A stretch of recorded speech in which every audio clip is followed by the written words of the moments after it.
இந்த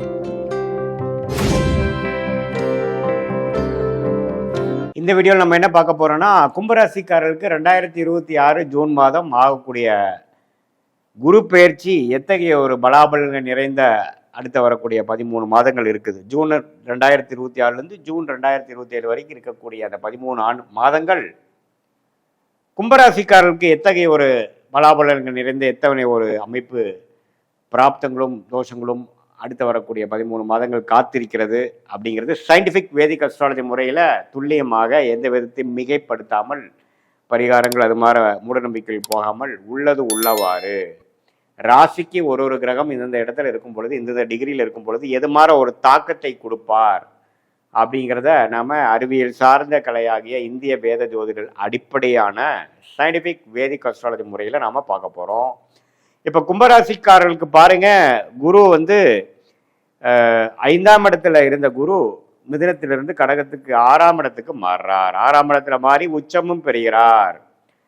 ஸோ இதுவரை வந்து இப்போ 9ஆம் பார்வையாக ராசியை பார்த்து 7ஆம் பார்வையாக 11ஆம் வீட்டை பார்த்து பாகிஸ்தானம் ஆகிய 9ஆம் வீட்டை பார்த்த குரு இப்போ 6ஆம் இடத்துக்கு வந்து அப்படியே அவரோட கேமை மாத்துறார். என்ன பண்றார்?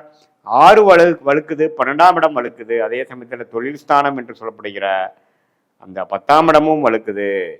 அதே மாதிரி 2ஆம் இடமும் பார்க்கப்படுகிறது குருவால், அது உச்ச குருவால். அப்படிங்கிறப்ப என்ன ஆகுனா, இதுவரை நாம பண விஷயத்துல கொஞ்சம் கன்சர்வேட்டிவா இருந்தது, பணப்புழக்காட்டங்கள் குறைவாக இருந்தது, ஒரு கம்ஃபர்ட் ஜோன்ல இருந்ததெல்லாம் பார்த்தீங்கன்னா இப்போ கொஞ்சம் வேகமாக நடக்கக்கூடிய அமைப்பு இருக்கும். அவுட் ஆஃப் கம்ஃபர்ட் ஜோன் வரக்கூடிய அமைப்புகள் இருக்கும். கடன் மூலமாக அபிவிருத்தி, சுப விரயம்.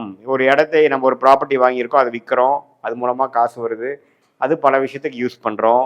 ஷேர் மார்க்கெட்டில் இன்வெஸ்ட் பண்ணுறது, ஒரு லாபம் வருது, அந்த லாபத்தை என்கேஷ் பண்ணுறோம், அது பல விஷயத்துக்கு யூஸ் பண்ணுறோம், சுப விஷயத்துக்கு யூஸ் பண்ணுறோம். அதே மாதிரி வெளிநாடு போகணும்னு நினைக்கிறவங்களுக்கு வெளிநாடு போகிறாங்க, செலவுகள் செய்கிறாங்க, அது மூலமாக க்ரோத்தும் ஆகுறாங்க. செலவுகள் ஒரு பக்கம், கடன் ஒரு பக்கம் இருக்க, அதே நேரத்தில் உயர்வு, வாழ்க்கையில் அடுத்தடுத்த நிலைக்கு போகக்கூடிய அமைப்புகள், ரிஸ்க் எடுத்து சில வாய்ப்புகளை தேடி நாம் வந்து அடையக்கூடிய அமைப்புகள் எல்லாமே வந்து கைகூடி வரக்கூடிய ஒரு அமைப்பு தான். கடகத்தில் 6ஆம் இடத்துல உச்சமாகி குரு கும்பராசிக்காரர்களுக்கு பண விஷயத்தில் அதிக புழக்காட்டம், அதிக கொடுக்கல் வாங்கலை கொடுத்து, அதே மாதிரி இடம் மாற்றம், வண்டி மாற்றம், வீடு மாற்றம், தொழில் அபிவிருத்தி, வேலை மாற்றம், டிராவலிங் அதிகமாக கொடுக்கக்கூடியது, இது மாதிரி ஒரு தாக்கத்தை, நல்ல தாக்கத்தை கொடுக்கக்கூடிய அமைப்பு கும்பராசிக்காரர்களுக்கு இருக்கு. ஒரே ஜாப்ல ரொம்ப நாளாக இருக்கிறவங்க டக்குன்னு வேலையை மாறக்கூடிய அமைப்புகள் இருக்கு. அதுக்கு வேணுங்கிற சூழ்நிலைகள் கொடுப்பார். அதே மாதிரி விசா எதிர்பார்த்து கொண்டு வெளிநாடு போகணும்னு நினைக்கிறவங்க, கல்யாணம் ஆகி டக்குன்னு டிபெண்டன்ட் விசாவில் வெளிநாடு போகிறது, இது எல்லாமே டக்குன்னு ஜூன் மாதத்துக்கு அப்புறம் அக்டோபர் மாதத்துக்குள் கும்பராசிக்காரர்களுக்கு அந்தந்த தசா புக்திகள் நடந்து கொண்டு இருக்கிறவங்களுக்கு கண்டிப்பாக நடக்கும்னு நம்ம தெரிஞ்சுக்கிறோம். இந்த நவம்பர், டிசம்பர், ஜனவரி மாதம் பார்த்தீங்கன்னா 7ஆம் இடத்துக்கே போய் ராசியை பார்க்குறனால கொஞ்சம் மன சோர்வு குறைந்து சில குடும்பத்தில் சில சுப விஷயங்கள், அன்னோனியங்கள்லாம் கொஞ்சம் பெட்டராகிற மாதிரியும், சில விரயங்கள்லாம் கொஞ்சம் கட்டுக்குள் வரக்கூடிய அமைப்புகள், கொஞ்சம் ரெஸ்ட் எடுத்து கொஞ்சம் டைம் எடுத்து சில விஷயங்கள் பண்ணக்கூடிய அமைப்புகள், அது எல்லாம் கொடுக்குது. ஸோ அதுவும் பார்த்தீங்கன்னா அதிவக்கிரமாக சிம்மத்துக்கு போகிற குரு நவம்பர், டிசம்பர், ஜனவரி மாதமும் அந்த குரு பயிற்சி பலன்களில் நடுவு பீரியடில் வர்றதும் வந்து அவ்வளோ சாதகமற்றதாக இல்லை. ஸோ ஓரளவுக்கு கடன்கள் அதிகமானாலும், வம்பு வழக்குகள் கொஞ்சம் அப்படி வந்தாலும், உடல் உபாதைகள் கொஞ்சம் படுத்தினாலும், வாழ்க்கையில் அடுத்தடுத்த கட்டத்துக்கு நாம் நகரக்கூடிய அந்த நகர்வுகள், ரிஸ்க் எடுத்து போகக்கூடிய விஷயங்கள், பல நாள் முயற்சி டக்குன்னு நடந்துருச்சுங்கிற மாதிரி ஒரு அமைப்புகள், இது மாதிரி கூட்டு தொழில், வெளிநாடு போகிறது, சுப முதலீடு, ஒரு இடம் வாங்குறது, வீடு வாங்குறது, கடன் வந்தாலும் பரவாயில்லை, நம்ம வாழ்க்கையில் நெக்ஸ்ட் லெவலுக்கு போடுறது, பழையனை கொடுத்து புதுசு ரெடி ஆகிறது, அதை நம்ம அடைச்சிக்கக்கூடிய சக்தியும் நமக்கு கிடைக்கிறது, பணம் லோன் கிடைக்கக்கூடிய கெப்பாசிட்டி நமக்கு வருவது, அதே மாதிரி நல்ல போன பல ஆண்டுகளுக்கு முன்னாடி செய்த இன்வெஸ்ட்மெண்ட் நல்ல பலனை கொடுப்பது, அது மாதிரி பல நல்ல நிதி நிலைமை, நிதி புழக்காட்டம் அதிகரிக்கிற அளவுக்கு நல்ல ஒரு அமைப்பு கும்பராசிக்காரருக்கு இருக்குது. கும்பராசியிலேயே ராகு இருக்கார், கேது இருக்கார் 7 அப்படிங்கிறத மறந்துக்கூடாது. ஸோ அதனால் நீங்கள் பார்ட்னர்ஸ், நண்பர்களிடையே கொஞ்சம் கேர்ஃபுல்லாக இருக்கணும். அப்பப்போ கொஞ்சம் இரிட்டேட் ஆகிறது, டென்ஷன் ஆகிறதுலாம் இருக்கும். குருவின் பார்வையும் விலகிருச்சு. அதனால கொஞ்சம் மன சஞ்சலங்கள் அதிகமாக இருக்கும். அது நீங்கள் பார்த்துக்கணும். கொஞ்சம் ரிலேஷன்ஷிப்பில் வந்து அப்பப்போ கோபதாபங்கள் படுவது, அதிருப்தியாக செயல்படுவது, அது மாதிரி சில விஷயங்கள்லாம் இருக்கிறப்போ கொஞ்சம் பொறுமையாக எல்லாத்தையும் நீங்கள் செய்தீங்கன்னா அடுத்தடுத்து வாழ்க்கையில் நம்ம கொஞ்சம் ஈஸியாக வெற்றி பெறலாம். நம்ம அவசரப்படும் பொழுது கொஞ்சம் தவறாக போகிறதுக்கு வாய்ப்பு இருக்குது.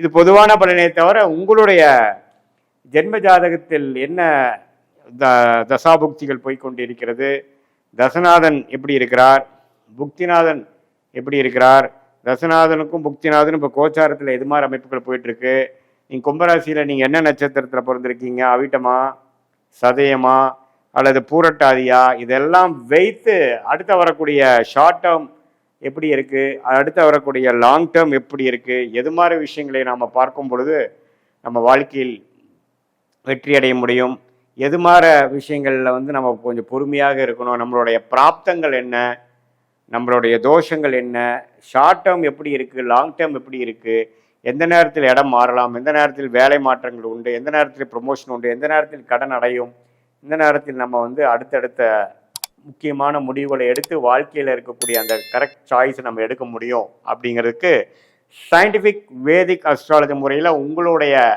ஜாதகத்தை முழுசாக பிறந்த தேதி, பிறந்த நேரம், பிறந்த உரை வைத்து திருக்கணித பஞ்சாங்கத்தில் போட்டு அந்த பிடிஎஃபை உங்களுக்கு அனுப்பிச்சு அதில் வந்து கரெக்டான ராசி நட்சத்திரம்லாம் வருதான்னு செக் பண்ணி என்னென்ன தசாபுக்திகள் போய்கொண்டு இருக்குது, அந்த தசைகள்லாம் நல்லது கொடுக்குற மாதிரி இருக்கா, நம்ம இப்போ பேசின பொது பலனோட மேட்ச் ஆகுதா, நம்ம இழுவையாக போகக்கூடிய அமைப்பு இருக்கா, சீக்கிரமாக நடக்கக்கூடிய அமைப்பு இருக்கா, எது மாதிரி விஷயங்கள் எந்த நேரத்தில் பண்ணலாம், எந்த நேரத்தில் வந்து நமக்கு கல்யாண விஷயங்கள், குழந்தைகள் விஷயங்கள், வேலை மாற்றங்கள், வெளிநாடு, உடல் உபாதைகள் குறைவது, இது மாதிரி நல்ல நல்ல விஷயங்கள், முக்கியமான விஷயங்கள் அந்தந்த வயதுக்கு தகுந்த மாதிரி விஷயங்கள்லாம் வந்து கிளாரிட்டியோட சயின்டிஃபிக் வேதிக் அஸ்ட்ராலஜி முறையில் நம்ம வந்து பார்த்து எந்த விதத்திலையும் மிகைப்படுத்தாமல் மூட நம்பிக்கையில் போகாமல் ஒரு கிரகம் ராசிக்கு இந்தந்த இடத்துல இருக்கும் பொழுது எது மாதிரி ஒரு தாக்கத்தை அந்தந்த ராசிக்கு கொடுக்க போகிறார், எது மாதிரி விஷயத்தில் நம்ம கேர்ஃபுல்லாக இருக்கணும், எது மாதிரி விஷயங்கள் தாராளமாக நடக்கும், எது மாதிரி விஷயங்கள் நடக்கிறதுக்கு வாய்ப்பு கம்மி, நமக்கு வேலையா தொழிலா,